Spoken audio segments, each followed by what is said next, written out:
What would you do if the woman who knocked on your door, the one who could save you from eviction, was the Virgin Mary? The knock itself is not a thunderclap, not a divine announcement, just 3 gentle raps on weathered wood. You hear it over the drone of the air conditioner fighting a Texas summer, a sound so out of place in your self-imposed silence that you think you imagined it. The air is thick with the scent of uncut grass, and the sweet rot of honeysuckle strangling a fence, the smell of a life left to go wild. Arthur's world had shrunk to the 4 walls of his house in the Woodlands, Texas. It was a nice house once, a 2-story brick colonial on a street where manicured lawns were a form of currency. Now his was the broken tooth in a perfect smile. Gray paint peeled from the window trim like sunburnt skin. The lawn was a collection of knee-high weeds, a testament to the 2 years since his wife Elena had been gone. The only mail he received anymore were the crisp, heavy-stock envelopes from the Sterling Ridge Village Association, each one a neatly typed catalog of his failures. Inside, the house was a museum of a paused life. A half-finished cup of coffee sat on the kitchen counter, a pale green film across its surface. Dust motes danced in the slanted afternoon light, illuminating stacks of newspapers and unopened bills. Elena's reading glasses still rested on a book by the armchair, its pages warped by the humidity. Each object was a landmine of memory, and Arthur spent his days carefully navigating the field, his movements slow and deliberate, as if a sudden motion might shatter the fragile quiet. He was a retired accountant, a man who had built a life on order and predictability. Now, chaos bloomed in his flower beds and piled up in his sink. The HOA letters, with their talk of covenants and bylaws, felt like dispatches from another planet. They spoke of property values and community standards, while he was adrift in a sea of grief so vast he could no longer see the shore. He didn't mow the lawn because the roar of the engine felt like a violation of the silence Elena had left behind. He didn't paint the trim because she was the one who had picked the color. He'd lost his bearings at Memorial Hermann the Woodlands Medical Center, in a room that smelled of antiseptic and fading hope. The rhythmic beep of the heart monitor was the last metronome of their life together. He remembered the sterile white sheets, the tangle of tubes, and Elena's hand, so small and cool in his. She'd made him promise to repaint the porch swing, the one they'd bought on their first anniversary. "A happy yellow," she'd whispered, her voice a dry rustle of leaves. The can of yellow paint was still in the garage, unopened. The promises he'd made in that fluorescent-lit room had become ghosts that haunted him. He saw them in the overgrown rose bush she had planted, now a thorny tangle of dead branches. He heard them in the silence of the second-floor bedroom where he no longer slept. The house wasn't just a house. It was the physical manifestation of his broken promise, his inability to move forward. He and Elena had walked the trails at North Shore Park every Sunday, planning their retirement, a future that now felt like a cruel fiction. The HOA saw peeling paint and overgrown weeds. Arthur saw the last place Elena had touched, the last project they had planned. Every violation notice felt like a judgment not on his lawn, but on his love. They detailed his failures in neat bulleted lists: lawn height exceeding 6 inches, visible mildew on siding, debris in the driveway. He would read them, his hands trembling slightly, and drop them on the growing pile on the counter. Each letter was a paper cut on a wound that refused to heal, a formal declaration that he was failing at life itself. It was a Tuesday afternoon, 3:15 p.m., when the final letter arrived. This one came by certified mail, the green slip a flag of surrender he had to sign for at the door. He slit the envelope with a dull kitchen knife. The words were stark, stripped of the polite language of previous notices. Failure to comply within 30 days will result in the placement of a lien on your property and the initiation of foreclosure proceedings. The words blurred. Foreclosure. They were going to take her house. His house. The only thing he had left. The paper slipped from his fingers and fluttered to the floor. A wave of heat washed over him, a prickling sensation on his scalp.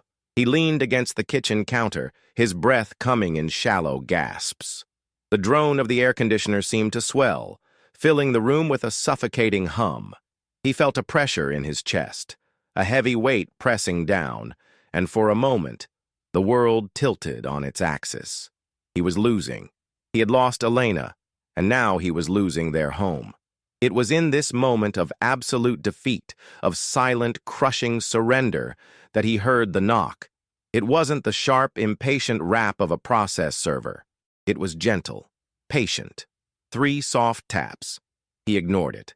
It came again, just as soft, just as persistent. With a sigh that felt like it came from the foundation of the house itself, he shuffled to the front door, his bare feet sticking to the dusty hard wood. He pulled the heavy door open, squinting into the blinding Texas sun, ready to face the man who would take his home. But it wasn't a man. A woman stood on his porch.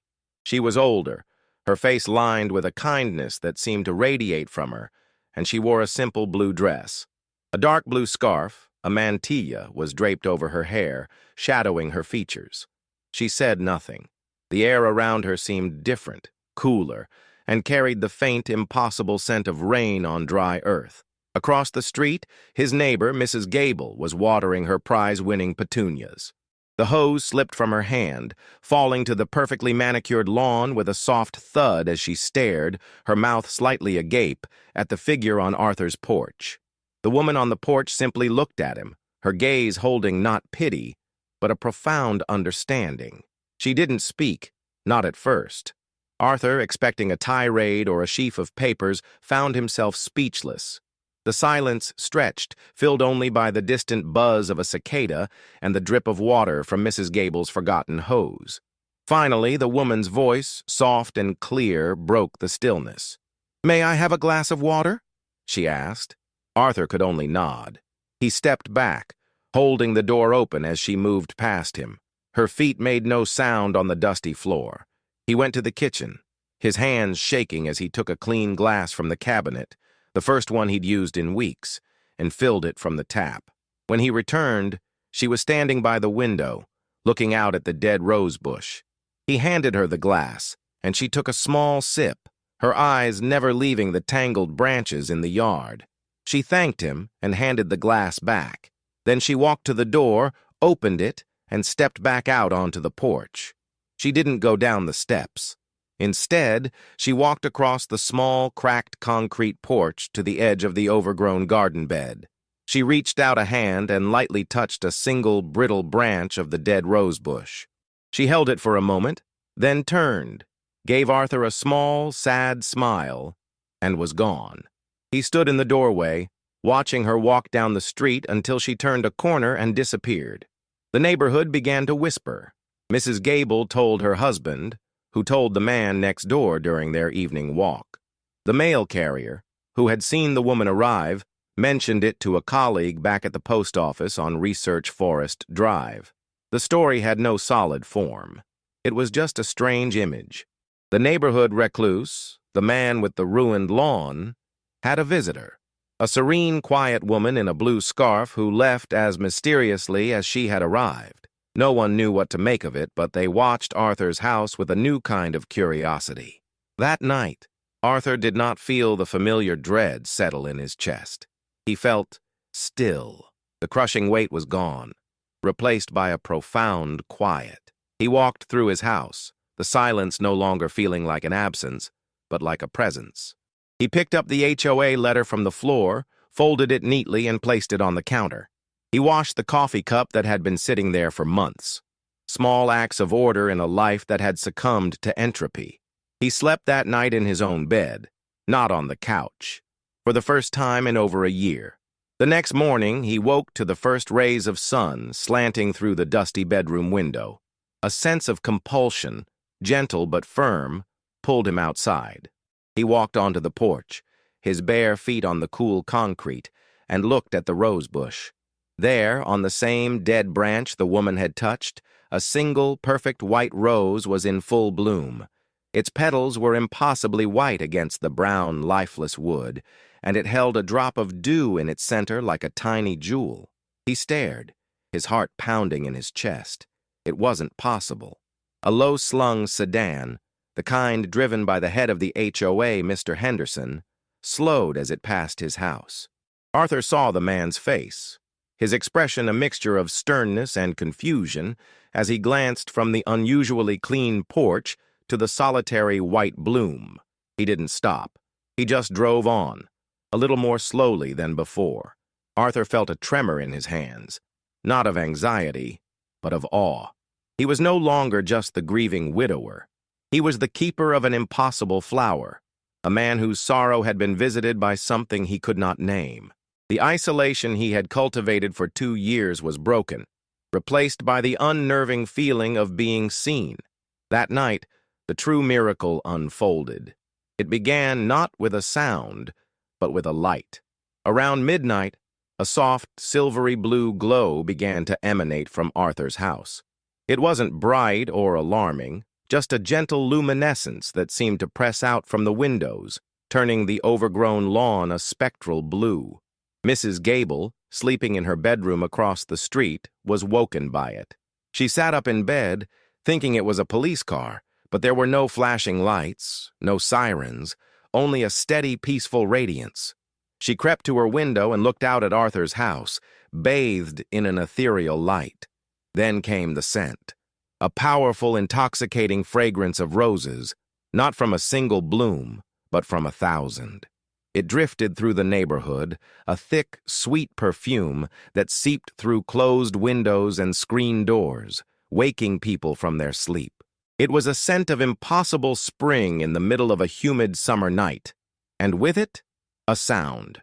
From miles away, a single clear bell tolled from the tower of St. Simon and Jude Catholic Parish. Just once, a pure, resonant tone that hung in the humid air before fading into a profound silence. The crickets stopped chirping. The distant traffic on the highway seemed to cease. The entire world held its breath. Inside, Arthur was on his knees. He hadn't been startled or afraid. He had been drawn from his bed by the light, and he knelt in the center of his living room, the cool hardwood beneath his knees. He saw no one, but the presence he had felt on the porch was there, filling the entire house. It was a feeling of immense, unconditional love, a peace so complete it felt like coming home after a long and weary journey. It held the memory of Elena's smile, the warmth of her hand, and something more ancient, more profound. Tears streamed down his face, not of sorrow, but of release. When dawn broke, the light was gone. The scent of roses lingered faintly in the air. Arthur rose from the floor, his joints stiff, but his spirit feeling impossibly light. The grief that had been his constant companion for 2 years was still there, a scar he would always carry, but it no longer defined the shape of his world. He walked into the garage, past the dusty boxes and forgotten tools, and found the can of yellow paint. He picked up a brush, its bristles stiff with age, and walked to the front porch. He didn't think, he just acted. He began with the porch swing, the one Elena had wanted painted a happy yellow. His first brushstroke was clumsy, leaving a thick, uneven line of color on the weathered gray wood. But the second was smoother, and the third, smoother still. He worked all day, a quiet, focused energy propelling him forward. He painted the swing, then the trim around the windows, then the front door. The physical labor was a prayer, each movement an act of contrition for the years of neglect. He found the lawnmower buried under a pile of old tarps. It took him an hour to get it started, the engine sputtering to life with a cloud of blue smoke. He pushed it across the yard, cutting down the weeds and tangled grass, reclaiming the lawn inch by inch. He uncovered the stone path Elena had laid, each stone now clear and distinct. When he was done, sweating and covered in grass clippings, he went to the rose bush. It was no longer a single bloom. The entire bush was covered in dozens of perfect white blossoms.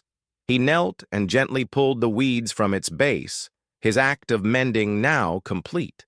The neighborhood, which had whispered, now acted. The change began with Mr. Henderson, the HOA president. He drove by in the late afternoon and saw Arthur, shirtless and stained with paint, watering the miraculous rosebush. He pulled his car over, got out, and walked up the newly cleared path. He didn't mention the foreclosure notice or the bylaws. He wordlessly handed Arthur a bottle of cold water from a cooler in his car. Arthur took it, nodded his thanks, and the two men stood in shared silence for a moment before Mr. Henderson returned to his car and drove away. Later, a teenager named Kyle, who used to mow Arthur's lawn, came by with his father's power edger. He didn't ask for money. He just started the machine and began carving a clean, sharp line along the sidewalk and driveway, the sound a neat counterpoint to the 2 years of silence. He gave a quick wave when he was done and left before Arthur could properly thank him. The small gestures rippled outwards. Mrs. Gable crossed the street with a plate of still warm chocolate chip cookies. She didn't ask about the light or the scent of roses. She didn't mention the woman in blue. She just handed the plate to Arthur and said, "The roses are beautiful. Elena would have loved them." It was an absolution. By nightfall, a small basket of fresh vegetables from another neighbor's garden appeared on his newly painted porch swing. The community, which had condemned him with letters and formal complaints, was now healing him with water, work, and quiet gifts. Arthur's house was no longer a wound on the street. It became a place of quiet pilgrimage. The lawn was green and neatly trimmed. The windows were clean, and the front door was a welcoming, happy yellow. And the rosebush bloomed profusely, its white flowers a constant, fragrant miracle. Arthur's new mission was one of simple presence. He would sit on his porch swing in the evenings, and sometimes people would stop. They wouldn't ask about what happened, not directly. They would talk about their own troubles, a sick parent, a lost job, a struggling marriage. Arthur would listen, offering them a glass of iced tea or just the comfort of his quiet, peaceful attention. The legacy of the miracle wasn't a shrine or a formal story, but a subtle shift in the neighborhood's heart. A young couple living a few streets over, fighting so much that their own lawn was beginning to look neglected, received their first warning letter from the HOA. That evening, driving home in stony silence, they saw Arthur sitting on his porch, tending to his roses. On an impulse, the wife asked her husband to pull over. They watched him for a few minutes, this man they only knew as a local legend, and something in his gentle, steady movements broke through their anger. They drove home, and for the first time in weeks they talked. The foreclosure notice was officially rescinded. A simple typed note was left in Arthur's mailbox one morning. It just said, "It's good to have you back, Arthur. Sometimes grace doesn't arrive in a clap of thunder or a parting of the clouds. It comes as a gentle knock on a door you've closed to the world. The true miracle isn't always the impossible light or the fragrant air, but the quiet decision that follows. To pick up a paintbrush, to pull a weed, to offer a neighbor a glass of water. It's the small human acts of mending that allow the divine to take root in our lives." If this story touched you, like the video, subscribe to and share it with someone who needs hope today. Tell us your moment of unexpected grace in the comments.